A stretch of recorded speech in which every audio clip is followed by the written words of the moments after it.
And welcome back, episode 2 of the Land Rover Series 3 rebuild. Right guys, plan for this episode is to remove probably the battery box, the air filter, the steering box, the brake and clutch master cylinders, remove everything off the front of the bulkhead. We'll take the doors off. If time permits, we'll get the windows out and we'll get the dash out and the steering wheel off, get ready for the pulling the bulkhead out. What I have found is things are taking a lot longer to do than what I thought due to rust and corrosion. You can see pretty much the state of it since we got the wings off in the first episode. Now I have found essential the impact gun, the little impact gun. I mentioned it in the first episode. It's a lifesaver. So I suppose first thing we'll do, we'll get rid of the battery tray, and that is what holds the air filter housing on, and we'll get rid of the pipes there going to the engine for the air filter. So to remove the tray, it's just four bolts. 1, 2, 3, and there should be a fourth one there, but in my case it's missing. So guys, I'll get that off and it'll give us a bit more room and we can see what we're at with regards to taking the steering box off and the brake and clutch master cylinders. The steering box is probably going to be the hardest part of this. There is a lot of rust and corrosion on it. I'll give it a good spray up and I'll be back to you once I get this battery box removed and we can see what we're dealing with then. Okay, stay tight. Right, so that's the battery box out, and that holds the air filter. I just cut through that hose. It was already cracked anyway, so it's going to need to be replaced. So I just cut through that hose, released the 4 bolts that I showed you, and that's basically it. The air filter housing is off. Now for any of you that don't know what an oil-filled air filter looks like, I'll give you a quick look. Right, so basically you just screw this. It was all seized up. I had to get a shifting spanner on it and just release it so I could clip this out. Once you clip that out, then there's 3 little clips around the side. Very simple. They just latch up. 1, 2, and then the third is at the back here. So once they're released, you just flip them over and you can slide the housing out. Now, as you can see there, it's filled in with a mesh. It's just a wire mesh. That will slide out once you release. There's another little nut on the top here, so you release that and then you can slide this part of the filter out, the mesh. Now the bottom section is filled with oil. I'll explain to you how it works. It's a simple but very effective method, to be honest. Probably better than any of the paper air filters of today. So basically the bottom section is filled with oil. It does look a little bit low, to be honest. I think it should be up just above here, touching this rim. You can see the rim there. So what happens then is, I showed you that part. There's a central pipe running down through the middle. That basically then sits down in the oil, and then as the engine is pulling the air in, the air goes down obviously through the bottom of the pipe, and any dirt or debris catches in the oil and it sucks the air up, and if any comes up with still some dirt on it, then it's the job of the mesh to try and catch it. Simple but effective. A bit dirty, but at least it's full of oil. It's not too bad. We can save that. The box itself, the battery box, it is pretty bad in some places, but we'll do our best to try and restore that, because as I said, you know, just for a battery tray, it is very expensive. I think you're looking at about, I think I've seen them at about £320 just for this section that I showed you. That's without the air filter housing.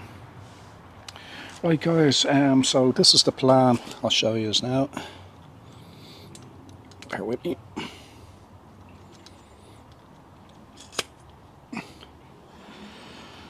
So I've been looking at it for a few minutes and trying to figure out the best way to go at it. So what I was thinking what we'll do is we'll remove the clutch cylinder, master cylinder, and the brake master cylinder before we go at releasing the steering box. Now the clutch, to release the clutch cylinder, and it's the same with the brake, you've got, I don't know whether you can see them in there, you've got 1, 2, 3 bolts, and the same on this side. Just where my finger is, there's one, second one, and the third one up the top.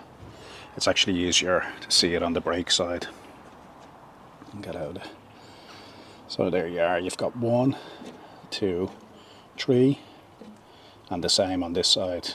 A little bit harder to get at, so that's why we're going to take the clutch side off first.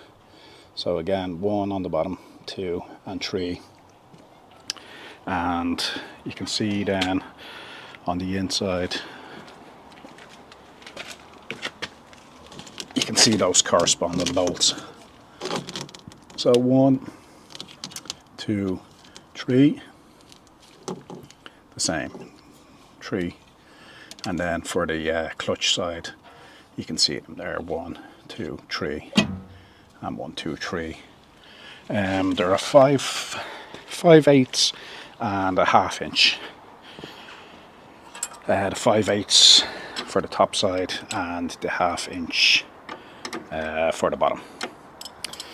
So yeah, I'll start getting stuck into releasing these bolts on the clutch cylinder, and once I have those released, I'll come back and I'll show you how we're going to release the pedal and that off the bottom side of it. So all I'm doing, guys, basically is removing those 1, 2, 3 and 1, 2, 3 on the other side, and obviously we'll have to hold the opposite side while we're doing it. It is handy enough, I can slip my hand right in underneath the bulkhead once the door is open, and I'll probably get the impact going on the top with an extension, and we'll just run those bolts out from this side. So bear with me guys, and I'll be back with you in a sec. Right guys, that was fairly straightforward. I have those 6 bolts removed from both the clutch and the brake. So what I did find the handiest was basically I just got the 5/8 and let it lie on top, and I went on the inside in under the bulkhead and just removed it from underneath. Some of them broke away easy, some of them are fairly corroded. They took a bit of work to get them off, but that's what I found the easiest, especially if you're working by yourself. You know, just place it that it's holding on top and go in underneath and just remove it underneath. So that was it. They all came off nicely, as I said. There was a few were harder than others, but that's to be expected. So once you have that out, I removed the 2 brake pipes that were going in. Again, they were fairly seized, but they did come out with a bit of persuasion. So that's pretty much it. Once those 6 bolts are removed, you can just release it up, bit of jiggling around, and you just give it a twist, and that's it. The whole brake system comes out, pedal and all, master cylinder on the back. Now again, I'll show you the rebuild of this as the videos progress. We're just at the strip down stage. Now you can see all the fluid is coming out, but I'll pause it there and I'll show you the clutch side. Now guys, that's the clutch side done as well. Again, I just took the pipes off, but unfortunately it didn't come away as good as the brakes, and the pipe connected onto the clutch master cylinder twisted around as I was removing it, and basically just sheared off. It's not an issue, I can still get this bolt out, but it's, if you were, it would need to be replacing the whole pipe anyway, if you were only just replacing this and you're using this just as a guide. But yeah, it's pretty much the same as the brake. It took a bit more wiggling to kind of get it released, but fairly straightforward. You can slip the whole unit out again, and that's that. So we can see what we're dealing with now with the steering box. Now guys, you know yourselves, clutch and brake fluid, it is corrosive, so if you've any paint that you're kind of worrying about, if you're not restoring your Land Rover, just cover up everything and try and drain all the fluid as carefully as you can, because once that gets on, it will actually act as a paint stripper as well. So yeah, it's just corrosive. You probably know that already, but just pointing it out. So yeah, we'll have a look what we're dealing with now. Now, removing the steering box, which is going to be the biggest issue of this. Dreading this, to be honest with you. We'll probably remove the brackets up on top first, and then what we'll do is we'll remove, there's a big bolt on this end, we'll remove that, and then we'll remove, there's four bolts. There's 1, 2, 3, and then one at the back there, 4. We can remove those and then slide this whole unit out, hopefully, says me. But yeah, what I'll do is I'll start removing the top bracket, and again, as I said, if I run into any issues or any kind of snags, I'll film that for you. But as far as the clutch and brake went, it was straightforward, guys. It was just those 6 bolts that I showed you either side, and then you can remove the whole unit, and you seen it, the pedal and everything comes out through the bulkhead. Now, as you've seen, it is quite easy. You know, if you can imagine, these were built for farmers and people with minimal tools, so everything kind of needs to be replaceable fairly easy on them. And that's the beauty of a Land Rover. Everything is very easy to replace, and it's very easy to get. Now there is obviously, you know, the likes of the drive shafts and stuff like that are a little bit harder to replace, but the likes of your everyday items, quite easy to remove and get and replace. So yeah, I'll start on the top, and as I said, if I run into any problems, I'll come back with us and show you what we're dealing with, okay? So bear with me again, guys, and I'll get this top bracket off, okay? Right, guys, I'll show you what I'm at. Fairly straightforward, to be honest. So as I said, I removed that bracket up there. They came out fairly easy. The bolts on the other side were actually held in by the bulkhead, so there was no need to get any spanners behind. So what I done then was I came down and I removed these, there was 4 bolts in here, 1, 2, 3 and 4. They were just connected onto the steering box through here, so I removed those. The same on this side. There was 4 going through, 1, 2, 3 and 4 down the bottom, so we've got 1, 2, 3 and 4.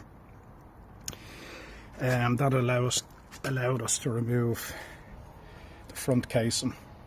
So what we done then is, that's actually just hinging there, I just have it in there for the moment, that will just pull out.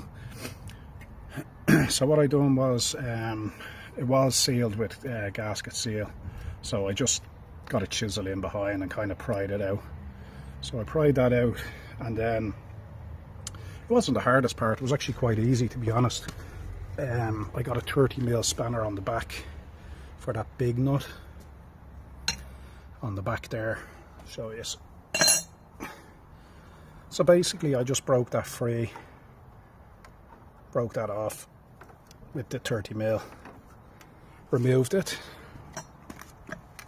So once you have that removed, basically what you can do is you can just, this is like this slides up and down, I don't know whether you can see it, it's like a corkscrew, and that's your kind of main steering that comes down onto the steering arm down on the other side.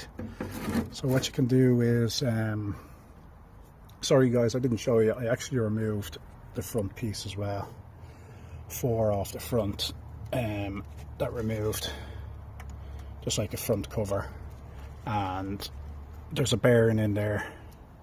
Now the bearing on this looks shot, so we'll be doing a full rebuild of it.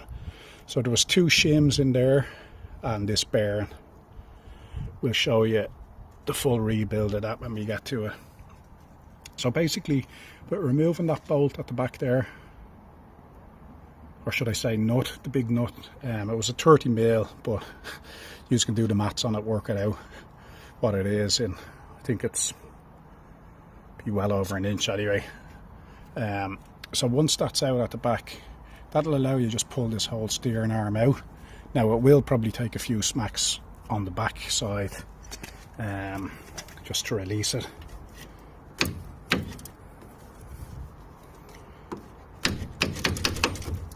There we go, that's broken free. So all it takes was a few little taps. You can see all the bearings in, or ball bearings from the bearings in there. So that's it, you just pull the spline out. You can see how easy that came out with a few smacks. Now that casing is supposed to be full of oil. It wasn't in my case. I don't know why, but yeah, probably seals are just gone. You can see it's full of oil anyway. On around the outside you could see it was leaking, and then that's just an inner bearing, so that just goes up against the back here and pushes onto the shims. Again, we'll show you that on the full rebuild. We'll show you how to go about it on the full rebuild. Sorry, that actually wasn't on the front shim, sorry. There's a bearing there to hold the front with the 2 shims on the outside, and then that's just another bearing to hold your fork in a better position. You can see it's made out from on the inside. So it'll be a full rebuild kit for the steering box. As I said, this is all aluminium. This will all polish up nicely, and there's no big deal. And then you can see at the top, you can remove that for just putting in your oil and stuff. So guys, what I'll do is I'll remove the 4 bolts at the back as I showed you earlier on, and we'll take the whole steering box out then. Okay, so bear with me, and once I remove those 4 bolts I'll be back with you again. Right guys, so that's those 4 bolts out at the back. Now 2 of them on the top were actually going into the steering housing itself. They just bolted straight through into the back of the housing here, through that, holding on through that upright bracket at the back, and then 2 on the bottom were going through, and they were actually just going through the back. You'll see when we take it off, there's a bottom piece, and that was just going straight through the bracket, and then a nut on the back. So they were 5/16, I think. So they were fairly straightforward to get out. Bit of messing, but straightforward enough. So that's that. So the plan was basically we'll just pull the steering box out completely now. It just literally slides straight through, you can see. And then the plan is to unscrew it. Simple enough. Now you can hear the bearings rattling around in there, well, the ball bearings should I say. and one more should do it. So that's it. Fairly straightforward. It's a simple design. I'll give you a good look at it now since we have it open. You can see that's the front casing that we took the 4 bolts out and pried apart. You can see where this slides up and down with the bearing that goes on top, so that literally just slides up and down the corkscrew, and then the arm that goes through basically moves up and down with it, and then that causes that to move left or right, and that'll move the bottom steering arm in and out. And then we go on to the front then, which is going to be the steering relay at the front of the chassis. I might as well show you now while we're talking about it. Now in my case, I'm going to get a new one, guys. It's a big job to take it out, and I'll show you why. It's not a big job if you have the tools, but I know by looking at this, that's what they call the steering relay. So basically, as I said, that arm runs up to there, so you can see the bottom arm that was connected to the shaft that we knocked through, and that moves up and down, and that pushes that. And you can see it's all just a selection of linkages. So basically, with the arm going this way on the front and back, it'll swing that way, and then that pushes that in or out, and then that in turn is in the steering relay here in the chassis, goes down to your steering arm, and it just drives your wheel in and out then. Simple design. They are renowned for having play in them, but that's why we're going to do the rebuild, try and get a little bit of that play out of it. Now in my case, I'm going to get a new steering relay because it's a nightmare. Now again, it mightn't be a nightmare, we could actually cut it out of the chassis, but that is all compressed in there. It's a big job to get a puller, either a hydraulic press or a puller, to try and pull the whole lot out. We might do it, we'll see as the build goes on. I might show you, basically I might cut it out of the chassis and show you what I'm talking about, but I know by looking at it with the corrosion on it, it's going to be a big job to get it out. So guys, I was planning on doing more today. I got started late. I've had a bit of a rough week, to be honest with you. I was hoping this video would be getting the bulkhead out completely, but I think I'm going to leave it there at that for this week. We'll continue on next Friday again, another video for you. I'll show you. We'll remove the bulkhead, the roof, the seat boxes. There's a few bits and pieces we want to tidy up around the engine bay as well, the wiring and stuff. We'll pull out the dash and the steering column, and we'll remove the bulkhead. There's not much work in it, but when you're doing it by yourself, it is a bit harder. If you had 2 people, it's a lot easier, to be honest, guys. If you do have somebody to give you a hand, do call them in. I'm fortunate enough, I'm off on leave out of work at the moment, and I'm doing it on the weekdays, so there's no one really to call on. I might get one of the mates up to give me a hand to pull the bulkhead out, maybe at the weekend, see what he's at, and we'll try and get that bulkhead out, and I'll have that video hopefully for you next Friday. But that's as it is. I suppose I'll show you before we go how bad of a state this was in.